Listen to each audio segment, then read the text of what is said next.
Welcome to the Best of MBS podcast, a collection of the best interviews hosted by Michael Bungay Stanier, best-selling author of The Coaching Habit and How to Begin.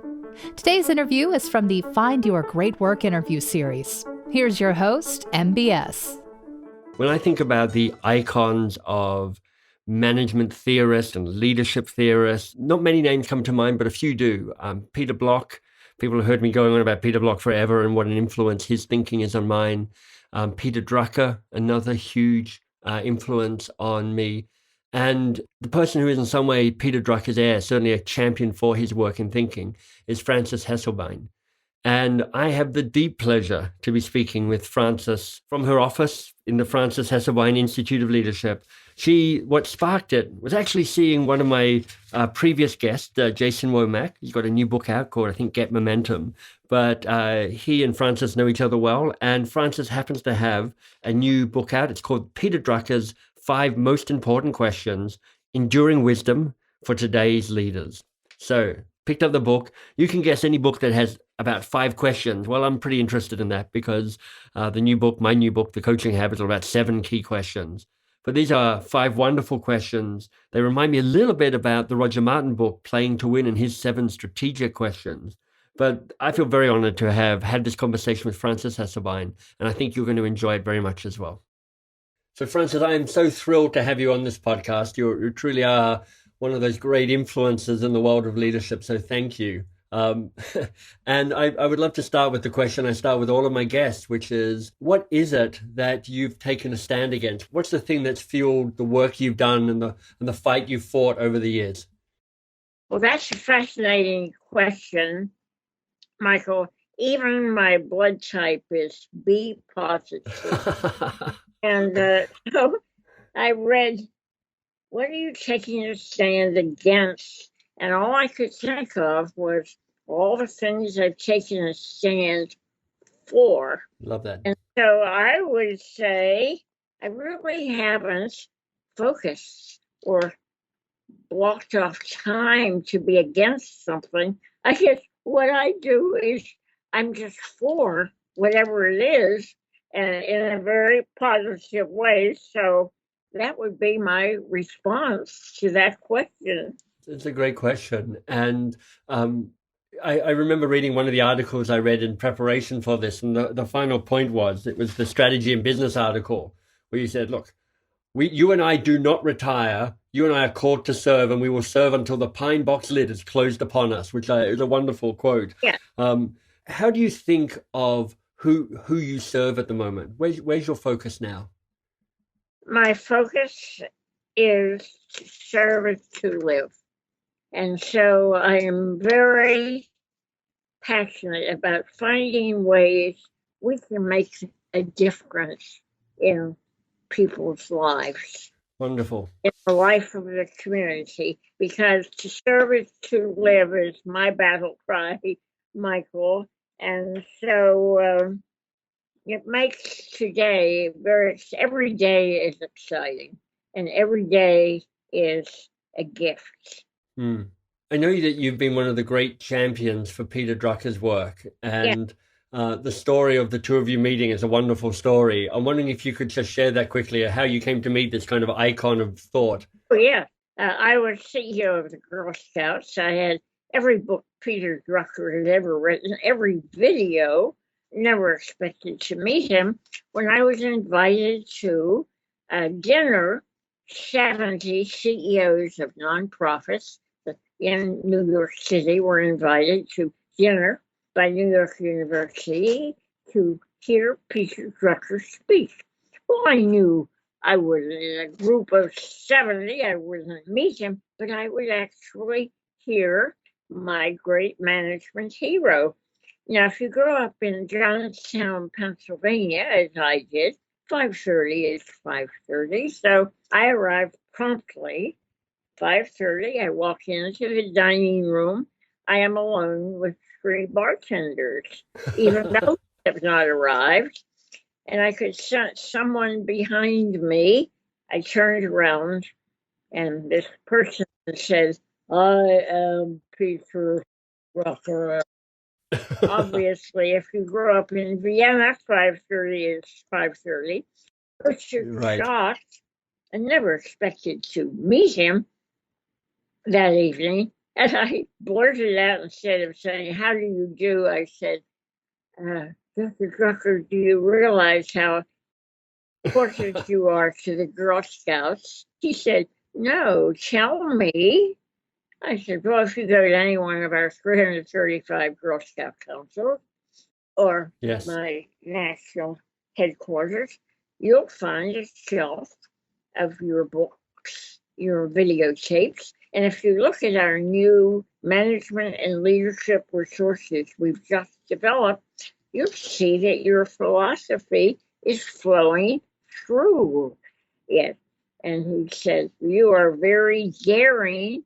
I would be afraid to do that. Tell me, does it work?"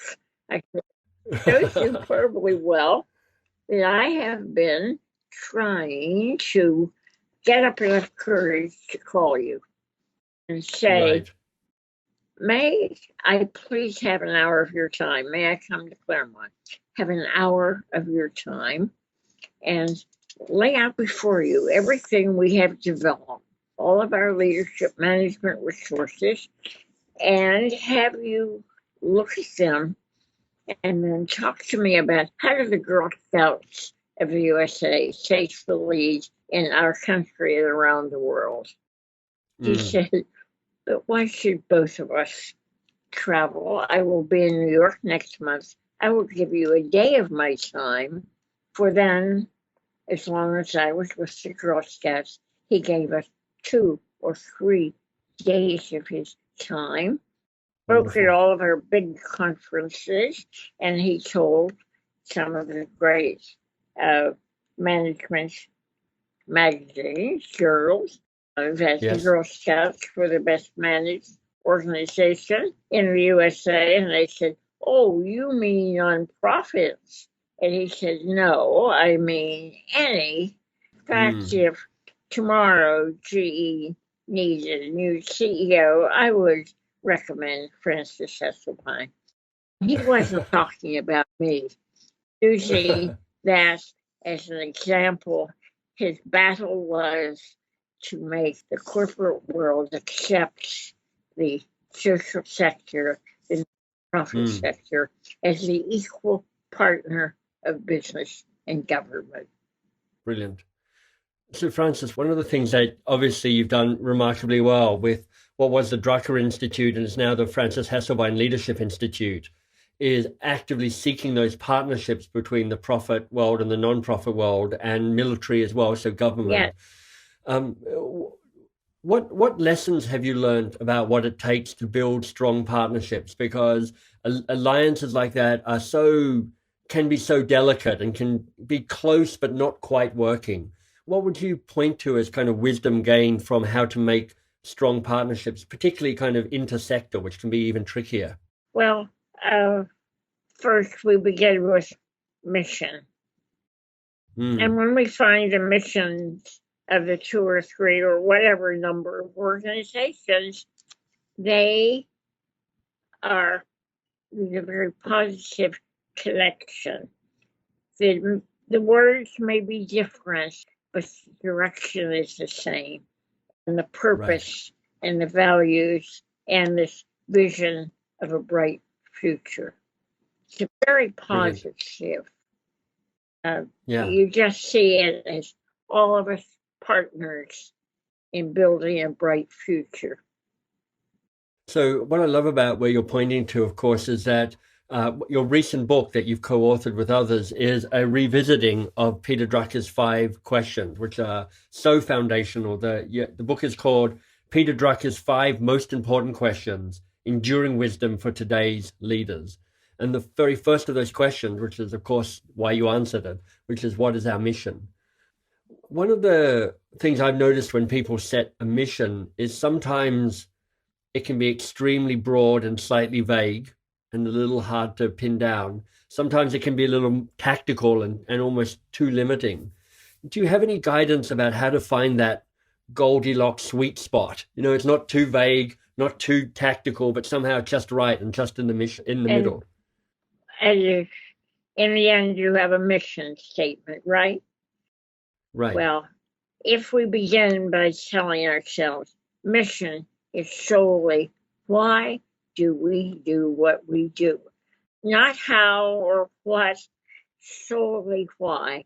And Peter always said, and your mission should fit on a t-shirt. So what Right. are the 5 or 7 words that say in a very passionate way, this is why we do what we do? Yeah, I love it. So 5 or 7 words that Yes, explain, get to the heart of why we do yes. that work. What experience have you got or guidance have you got around finding alignment? Because, I've done that piece, you could call it editing with the committee. And sometimes what happens is it gets reduced to a lowest common denominator, which is neither inspiring nor engaging, but somehow nobody's too upset by it. Do you have any guidance around how to hold the flame to the conversation so that you get that mission that speaks to the why on a t-shirt, but in a way that is different and inspiring for people? Well, you use it. And in a Nice. not a plaque on the wall, a little wooden plaque that says to serve is to live or whatever you want to say. No, you keep it alive. And in conversation, you can just say, well, of course, as our mission states, or as our mission reminds us, and you make it part of the conversation. And you never forget, why do we do what we do? You don't become so engrossed in the what we do, Right. what we do, here we go. No, first, why do we do what we do? We're mission focused, we're values Right. based, we're demographics driven. Nice. I have the feeling you've said that before, but I like the rhythm to it. It's very poetic. 500 times.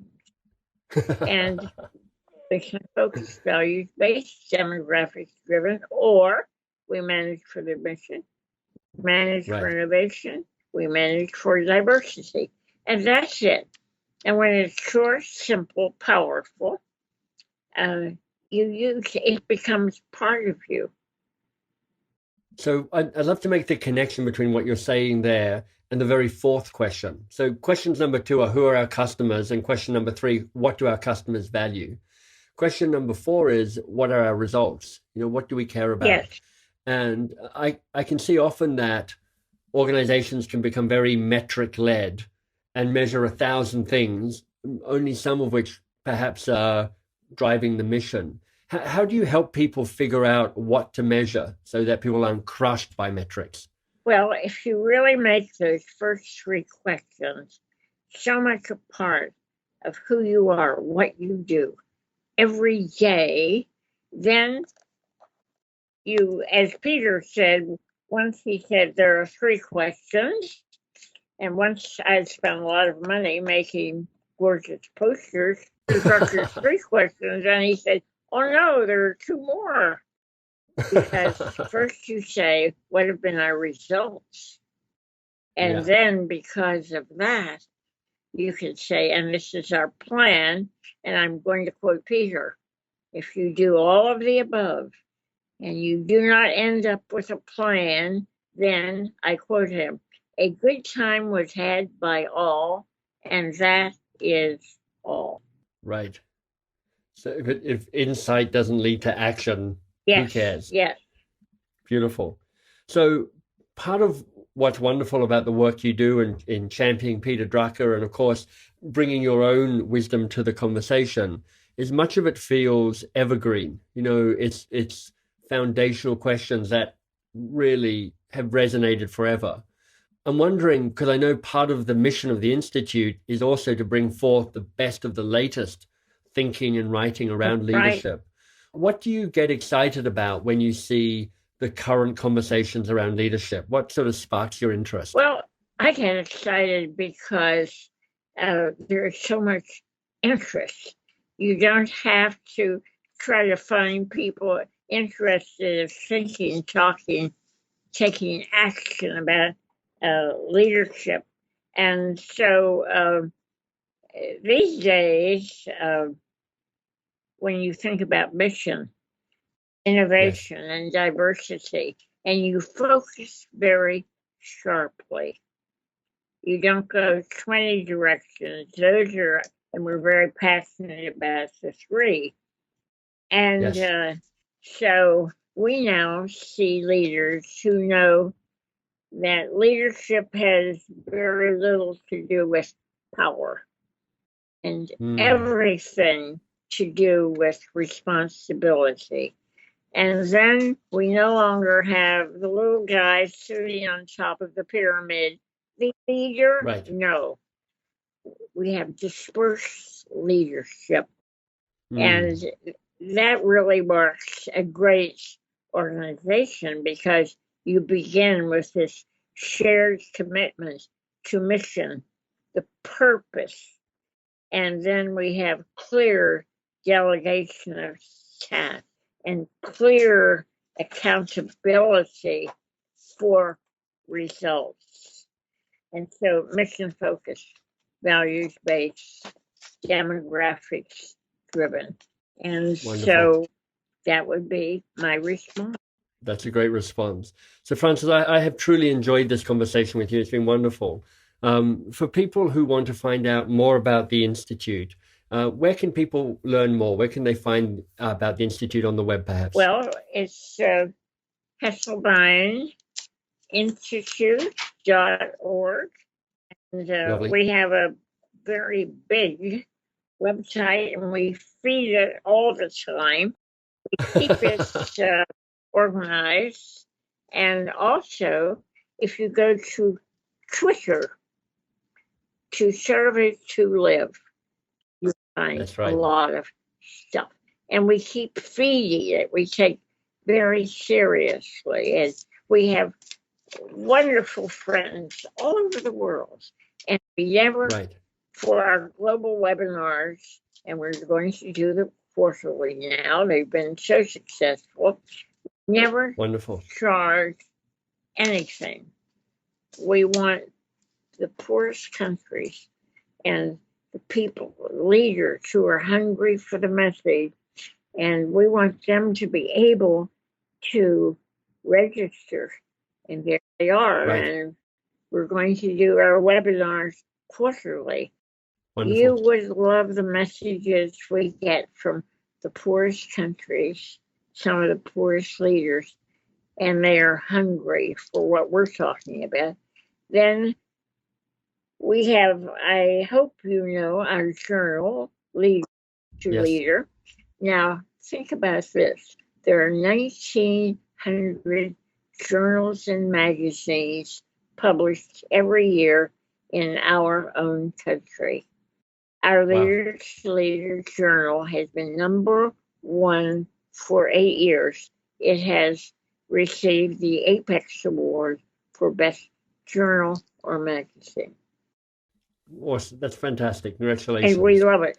And Leader to Leader is on the web. Go to the website. You can read article after article. And we believe that we receive the Apex Awards because of the people who write for us. Mm-hmm.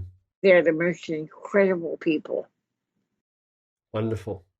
So that's a range of results, resources for people, the website, the journal, and the Twitter feed as well. So people can drink their fill from the Hesselbein Institute. And the website, we keep feeding it, and it's marvelous when we do a webinar. The other day I did a global webinar.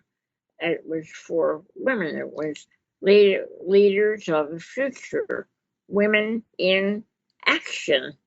And I get an email from 6 men in one of the poorest, smallest countries in Africa. Dear Lady Hesselbein, we are not women. We are men. We are leaders in our country, but we are hungry for that message. Please, even though we are not ladies, may we please register? Later, they had my reply. Gentlemen, please know how welcome you are. And if you know other leaders who are men in Africa, tell them how welcome they are, and there is no charge, no fee. Wonderful. You see, you give it away because all over the world, there are these marvelous leaders hungry for it.